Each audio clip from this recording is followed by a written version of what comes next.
Buenos días, soy el doctor Jorge Norberto Mayo y desde la provincia de Buenos Aires, República Argentina, transitando el mes de abril del año 2023, hoy me voy a referir a la inimputabilidad y legítima defensa.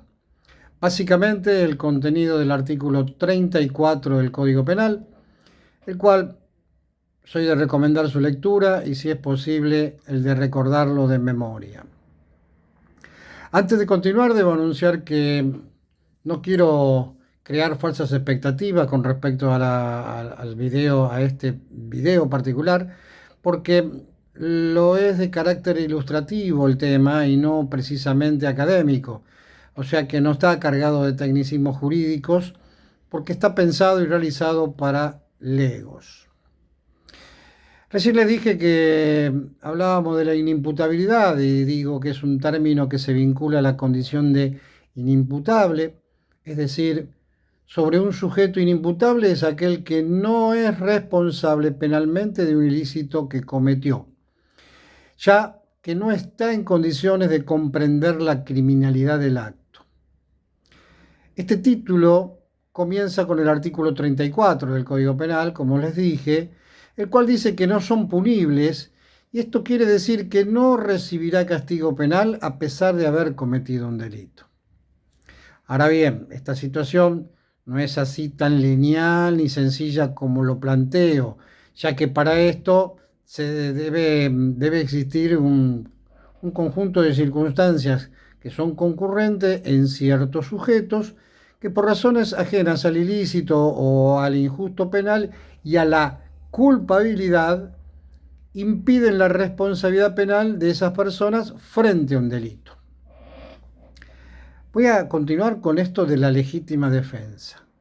La legítima defensa no se limita solamente al amparo de la vida e integridad personal, puesto que comprende también agresión contra cualquier derecho esencial del individuo, que está relacionado, por ejemplo, con su dignidad, con su decoro, con la honra, el pudor, la salud moral del hogar, el domicilio, inclusive la tenencia de un inmueble. Ahora, esto que hablaba recién de las causas de justificación, digo, la tipicidad, recuerdo que he dicho en alguna oportunidad que la tipicidad es la adecuación de una conducta humana a un tipo penal, y esta conducta en particular dentro de los casos de justificación es ni más ni menos que un indicio de la antijuridicidad. Y decimos un indicio porque en realidad puede existir una causa de justificación que por supuesto hace desaparecer lo antijurídico de este acto típico. De modo tal, en principio, que toda conducta típica es antijurídica, a menos que esté amparada por una causa de justificación, es decir, un permiso legal. Las causas de justificación pueden ser definidas como aquellas circunstancias que, conforme a la ley, hacen desaparecer a la antijuridicidad de un acto típico. Ya les dije recién que es una suerte de permisos para realizar dicha acción. ¿Cuáles son estas causas de justificación que vengo diciendo? Nuestra doctrina no acepta causas de justificación que estén por encima de la ley. Las únicas causas de justificación admitidas son las legales. ¿Cuáles son las legales? Las que están taxativamente enumeradas en la ley, precisamente en el artículo 34 del Código Penal. El derecho toma en cuenta para establecer las causas de justificación la ley y la necesidad. Cuando digo la ley, digo que es la fuente de causas de justificación porque ella impone a los hombres obligaciones y también le concede derechos. De modo tal que si un hombre realiza una conducta típica, pero cumpliendo con un deber que le impone la ley, o bien está ejerciendo legítimamente una facultad que le confiere el derecho o la autoridad o un cargo, sin ninguna duda que esa conducta no es ilícita, dado que cumpliendo con lo prescripto por el derecho no puede constituirse una acción antijurídica. En cuanto a la necesidad, El derecho también toma la necesidad como una fuente de causas de justificación, porque considera que si un individuo está ante el peligro o el riesgo de sufrir una lesión a un bien jurídico tutelado, se ve en el apremio en la necesidad de evitarlo. El derecho entonces justifica la conducta del hombre, aunque sea típica, si ella fue producto de la necesidad de evitar la violación de un bien jurídico. Todo lo que expuse hasta aquí va a redundar en la importancia del artículo 34 del Código Penal, el cual está compuesto por 7 incisos, y reitero, voy a tratar de explicarme, como lo hago siempre, de forma sucinta y sencilla, evitando la mayor cantidad de tecnicismos jurídicos. Vamos a entrarnos en el artículo 34. Dije recién 7 incisos. El primero de ellos lo que prescribe es el que no haya podido en el momento del hecho, ya sea por insuficiencia en sus facultades mentales o por alteraciones morbosas de las mismas, es decir, alguien que es esquizofrénico o tiene psicosis, digamos trastornos graves, reduciendo una persona que está loco, o por su estado de inconsciencia, vale decir, una situación que es clínica, que va a llevar a la persona a una disminución de su estado de alerta, puede ser por un desmayo o porque es sonámbulo, y sus respuestas en realidad son reflejas, son espasmódicas, es decir, si alguien está desmayado en el suelo, por ejemplo, de un negocio que vende cristalería y en un movimiento espasmódico, en una supuesta reacción refleja, lo que hace es romper jarrones de alto costo, no está cometiendo un delito porque está amparado precisamente por su estado de inconsciencia. Por error, ¿en qué consiste el error? Consiste en la ignorancia o en el falso conocimiento de la norma, pero conocimiento al fin. En el derecho se asimila vocablos como equivocación o desaciertos, o expresiones como concepto equivocado. Esto es cuando una persona comete un delito sin saber que se trata de una infracción penal, o bien porque cree que se trata de un acto que no está prohibido o no está tipificado, o porque cree que tiene autorización para obrar de ese modo. Cuando hablo de ignorancia, digo falta total de conocimiento de las normas. La ignorancia de las leyes no es por sí sola una excusa de su cumplimiento, pero muchas veces los jueces, teniendo en cuenta por el notorio atraso intelectual de algunos individuos o su apartamiento de las vías de comunicación o situaciones económicas paupérrimas miserables, podrán en este caso ver en el Ministerio Público si se los exime de sanciones que hubieren, pero esto es por razones de sus cuestiones patológicas. De hecho, no son imputables porque no comprenden la criminalidad del acto o dirige sus acciones. Recuerden esto, que estamos hablando del famoso estado de reproche que se le hace dentro de la culpabilidad. Acuérdense del delito, que es una conducta humana típica, antijurídica y reprochable, y esto del reproche es precisamente cuando se le dice si comprendió o no el acto de la criminalidad o al dirigir sus acciones. Acá estamos hablando de casos de enajenación, donde el tribunal, por supuesto, no va a ordenar la reclusión de la gente, sino más que a una prisión, sino más que un manicomio, y se los va a sobreseer sobre el delito. En este caso, no va a salir de ese centro asistencial más allá de que si no existe una resolución judicial. Esto se hace por el dictamen de peritos, donde le dirán al juez si desapareció o no el peligro para él como enfermo, que no se dañe, o directamente para terceros, para los demás. En el inciso 2 habla el que obrare violentado por fuerza física irresistible o amenaza de sufrir un mal grave e inminente. Acá estamos hablando de la ausencia de una conducta por la persona, por lo que es un factor externo el que le ha impedido una reacción, porque carece de autocontrol. Esta fuerza puede provenir de una acción de terceros, por ejemplo, alguien, digamos, adrede le da un empujón a otra persona que está parada, llamémosle al lado de una vidriera, y al empujarla rompe esa vidriera y rompe un montón de cosas. Evidentemente está cometiendo un daño, pero en realidad lo comete el tercero que lo empujó a propósito, porque esta persona actuó como una mera masa mecánica, actuó como si hubiese sido realmente una piedra. Esto también puede ser por producto de la naturaleza, por ejemplo, por un viento muy fuerte, y de hecho lo vemos cotidianamente por los medios cuando hay vientos fuertes y arrastra a las personas. Y estas personas pueden cometer un acto de esta naturaleza y en realidad, evidentemente, lo que se está eliminando es la acción que le expresa precisamente el Código Penal. El inciso 3 lo que prescribe es el que causare un mal por evitar otro mayor inminente al que ha sido extraño. Esto se encuentra en una situación de necesidad. Es decir, estamos hablando que el conflicto le impone una elección a la persona y ante esa elección elige el bien jurídico menos lesivo. Es decir, supónganse que alguien es perseguido por asesinos, por ladrones, y entonces rompe una reja para defenderse o entra a una casa ajena para salvarse de los ladrones.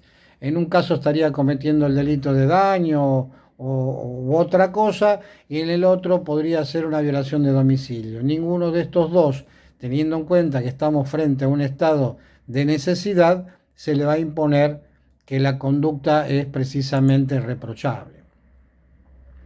El inciso 4 prescribe el que obrar en cumplimiento de un deber o en el legítimo ejercicio de su derecho, autoridad o cargo.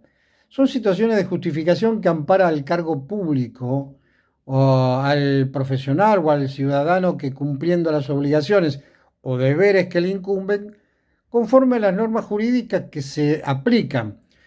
En este caso tiene que realizar una conducta que en principio es típica, pero no es reprochable. Por ejemplo, el uso de la fuerza por un oficial de policía en el caso de una aprehensión. Esto está permitido legalmente en la ley, particularmente en el Código de Procedimiento. O un funcionario que realiza el ingreso a una casa sin la autorización del dueño, pero como tiene una orden judicial de embargo, o en el otro caso puede ser por un allanamiento que la da las órdenes de los jueces. Algunos ejemplos de estos deberes pueden ser las obligaciones tributarias, es decir, a pagar impuestos, o votar en las elecciones, o qué sé yo, un deber de tipo moral, o respetar las leyes de tránsito al conducir. El inciso 5 habla el que obrar en virtud de obediencia debida. La obediencia debida se presenta cuando un superior jerárquico imparte una orden de naturaleza ilícita a un subordinado y éste la cumple precisamente en virtud de la obediencia de lo que le debe un superior. De esta forma, la responsabilidad se desplaza hacia aquel que dio la orden, o sea, el superior. Es un principio, debe existir una relación jerárquica y de carácter estatal, no privado, porque la doctrina no aplica en obediencia debida no a un peón de estancia, porque el patrón de la estancia le ordena cometer un hecho delictivo, de robo o lo que fuere. Esto se ve mucho, o podría verse mucho en el caso de las Fuerzas Armadas, donde hay mucha rigidez dentro de la pirámide jerárquica. No tanto así en la fuerza de seguridad, porque hay una flexibilidad no de la obediencia en la jerarquía propiamente dicha, pero sí se le da yo al menos le doy una cuota de sensibilidad dentro de lo que finalmente el subalterno podría llegar a negarse en tanto y en cuanto se dé cuenta y que finalmente debe ser manifiesta la ilicitud. Entonces, el hecho de negarse, evidentemente, bueno, no nos olvidemos que en estos casos podríamos llegar a hablar de que si no lo hacemos sabiendo que estamos cumpliendo una orden que es un ilícito, podemos entrar en el terreno de la complicidad, podemos entrar en el terreno de la coautoría, podemos entrar en el terreno del encubrimiento, delitos autónomos, por ejemplo, como en este caso. Frente a de esta situación se va a presentar el problema de una facultad de revisión o de autodeterminación que tiene el individuo, es decir, la posibilidad que va a tener el subalterno de analizar la orden impartida. Por eso recién hice hincapié dentro de la rigidez que tiene las órdenes dentro de las Fuerzas Armadas. En el inciso sexto habla propiamente de la legítima defensa. Este es uno de los que más entusiasma al ciudadano común también. Es aquel que obrar en defensa propia o de sus derechos, siempre que concurrieren las siguientes tres circunstancias. Por eso digo que no cualquier cosa es legítima defensa. Primero, tiene que existir una agresión ilegítima. Segundo, la necesidad racional del medio empleado para impedirla o repelerla. Y tercero, falta de provocación suficiente por parte del que se defiende. Voy a ir desarrollando estas tres circunstancias. La agresión ilegítima. La agresión está dada por la conducta con voluntad de atacar que implique un peligro real y actual o inminente para la persona o derechos del agredido. Cuidado da, esto lo digo para la gente de las fuerzas de seguridad o aquellos que están armados, aquel ademán que es de sacar un arma de fuego o un arma, cualquiera sea ella, no constituye una agresión para precisamente entrar en el terreno de la legítima defensa. Estas medidas la va a fijar el agredido si lo considera injusto, según el normal y su racional apreciación, atento a las circunstancias que van a rodear el hecho, porque no puede exigirse que una apreciación sea exacta y que sea precisa al peligro que está corriendo. Por eso puede que tema el agresor en virtud de antecedentes que hagan a su justa defensa.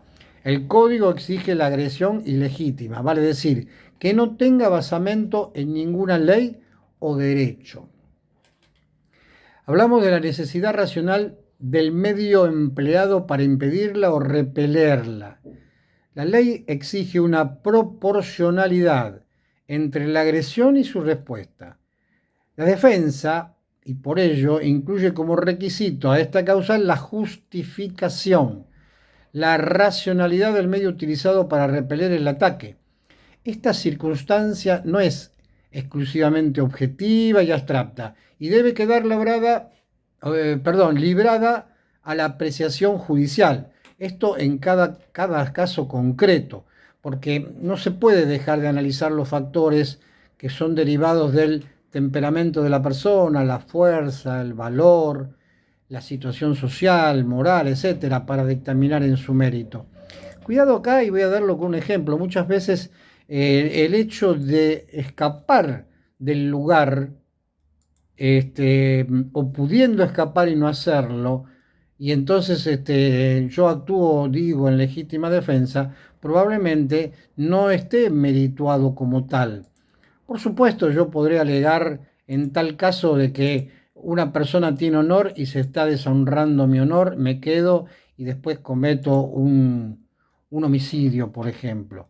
El hecho de poder salir del lugar sin actuar, sin otra cosa que defenderme huyendo, estamos hablando de que esto se toma muy en cuenta en mérito precisamente para dictaminar la legítima defensa. Para terminarlo con la falta de provocación suficiente por parte del que se defiende. Este supuesto implica que la persona que ejerce la legítima defensa no debe haber provocado al agresor. Es decir, no estamos hablando acá de una legítima defensa sobre una legítima defensa. Yo provoco para después defenderme. No es así, no tiene valor. Es decir, que el ánimo de la persona debe ser siempre defensivo, basado en que la necesidad de la autoprotección. En cuanto a este punto de la legítima defensa, quiero lo que sería el precepto, finalizarlo con lo que dice la redacción del inciso que estoy analizando, que es el llamado legítima defensa privilegiada, que es la última parte del inciso, que se va a entender que concurre estas circunstancias respecto de aquel que durante la noche rechazare, llámese el escalamiento, o la ruptura, la fractura de los cercos, paredes, o cuando se entra en un sitio habitado, cualquiera sea el daño que se le ocasione al agresor, cualquiera sea el daño es matarlo. Pero no es tan simple tampoco, porque vamos a tener que merituar toda la situación. Imagínense que estamos hablando que alguien salta por sus paredes linderas y es el vecino que está escapando de un incendio, por ejemplo. Igualmente, respecto de aquel que encuentre un extraño dentro de su hogar, dice siempre que haya resistencia. Acá tenemos el punto. Si hay una resistencia, entonces sí podemos actuar. Hay muchos casos que han ocurrido donde se ha matado particularmente cuando entra el padre o un hijo, porque la oscuridad o el caso que está en la oscuridad asusta al individuo y considera de que estamos hablando de una agresión. Y esto ha pasado muchas veces.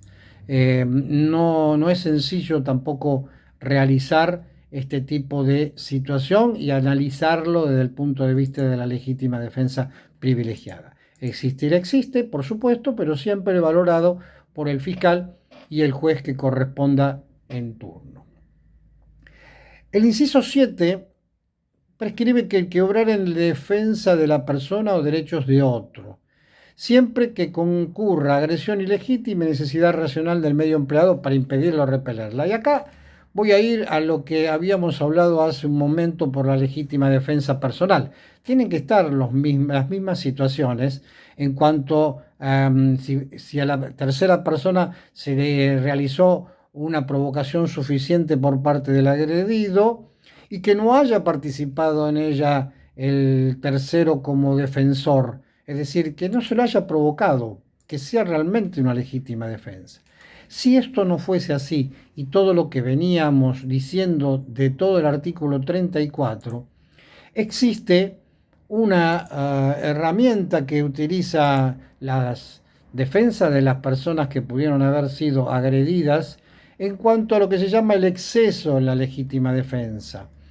Esto se puede afirmar que existe exceso de la legítima defensa, generalmente cuando el requisito de necesariedad, proporcionalidad que hablé con anterioridad, no aparece presente en el hecho, pese a haber existido una agresión ilegítima y falta de provocación por parte de quien se defiende. Y acá entra a jugar el artículo 35 del Código Penal, donde dice que el que hubiera excedido los límites impuestos por la ley, o por la autoridad, o por la necesidad, va a ser castigado con pena fijada para el delito por culpa, por imprudencia, siempre y cuando el tipo penal tiene el tipo culposo. Caso contrario, si no lo tiene, no será imputable. Paso a hablar del uso de armas de fuego, en especial por aquellos funcionarios de seguridad que me interesa que conozcan cómo funciona el punto. No voy a ser, como dije recién, académico, pero sí por lo menos a grandes rasgos a qué trato con el tema. En cuanto al uso de las armas, sabemos perfectamente que tenemos normas que están vigentes a la fecha, como así también está preceptuado en los tratados internacionales. Los agentes de seguridad, cualquiera sea de ellos, policías, gendarmes, prefectos, etcétera, o inclusive fuerzas armadas, podrían hacer uso de sus armas de fuego cuando resulten ineficaces otros métodos no violentos. Atento a esto porque la jurisprudencia aún hoy no es pacífica en este tema. Un arma de fuego considero que se debería utilizar en la defensa propia o de otras personas, siempre y cuando existe un peligro inminente de muerte o de lesiones graves, o bien para impedir la comisión de un delito grave y que esté presente un peligro inminente para la vida o la integridad física de las personas, el actor o bien puede ser un tercero.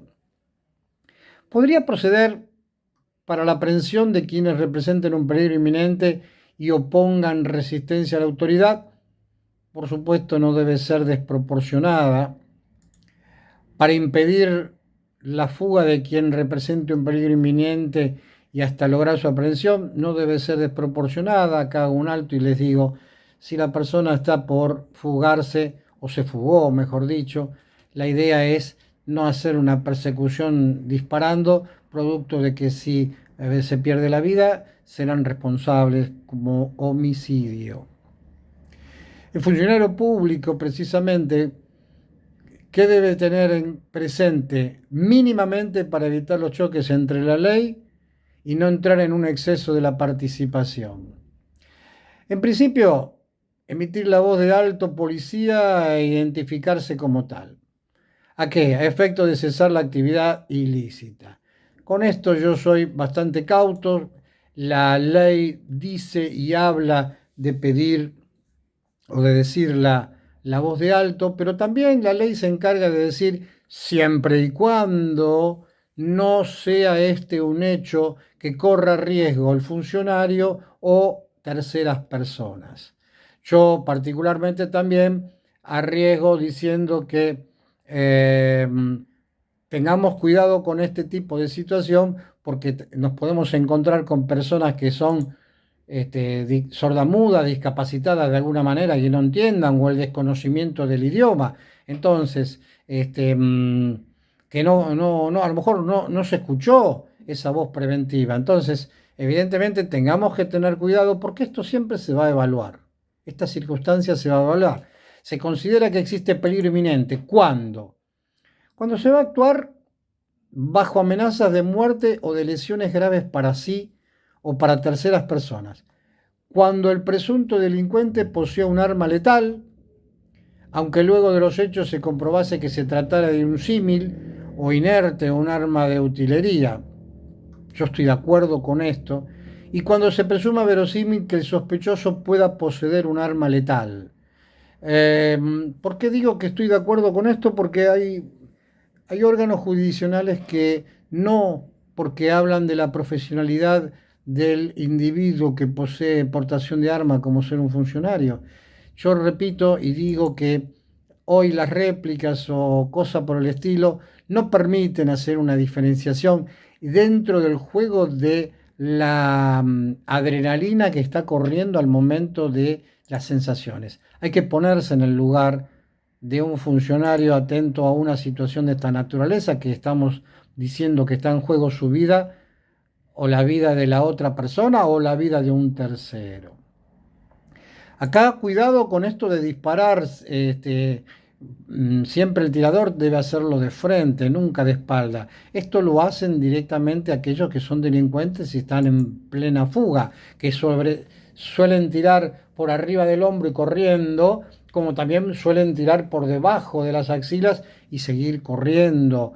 No se les ocurra tirar y que esto sea un impacto de bala detrás, porque esto no tiene justificación y va a terminar siendo un homicidio que los va a poner en la cárcel. En cuanto a función policial y el artículo 34, digo inciso sexto del Código Penal, lo reitero, existen muchísimas controversias en cuanto al principio de proporcionalidad. Habida cuenta que la legítima defensa por sí misma no exige el requisito de proporcionalidad, sino más bien la utilización de un medio necesario o racional. Dije hoy, no voy a atacar un tanque de guerra con una escoba, y hay veces estamos hablando que alguien que viene a atacar con una escoba, yo le desarraje un disparo en la cabeza, bajo ningún concepto es así. sobre todo si me puedo correr o me puedo apartar, pedir un refuerzo. Eso también entra a jugar el momento. Dije recién, el honor es parte de la legítima defensa y el huir también es parte de decir no tengo honor. Por eso digo, esto tómenlo con pinza lo que acabo de decir, porque no es precisamente así ciencia cierta lo que se debe hacer. La ley es otra cosa y está a cargo de un juez, no mía. Por eso digo de que vale decir que entre dos medios se debe optar por el menos lesivo, pero no tiene que ser un medio proporcional al ataque que está siendo repelido. Por eso dije que puedo utilizar un arma de fuego. En cuanto a depende si está haciendo el ataque con un arma blanca. Sabemos perfectamente que alguien que tiene un arma blanca en su mano es mucho más peligroso que el que tiene un arma de fuego. Y a pesar de eso, que después los instructores le dirán cómo se actúa en estos casos, pero a pesar de esto, nos encontramos esto de la distancia, si le disparo, si no le disparo porque tengo un arma de fuego. Aparte, no se olviden que un arma de fuego puede disparársele a alguien y con la inercia el hombre que tenga un arma blanca puede llegar a incrustársela en el pecho. Eso ocurre tranquilamente. Por eso digo, con respecto a esto, hago esta mención y prefiero que el resto termine siendo parte de los instructores que hablen de la defensa personal, que hablen de aquellas cuestiones que hacen a la práctica profesionalizante de cualquier miembro de seguridad. También es cierto que cuando es manifiestamente desproporcional el medio empleado, no se va a poder alegar esta causal de justificación. Cuidado con eso. No olvidemos jamás que un agente de seguridad es un profesional que se lo toma como una persona altamente capacitada y todas sus acciones son consideradas como tal.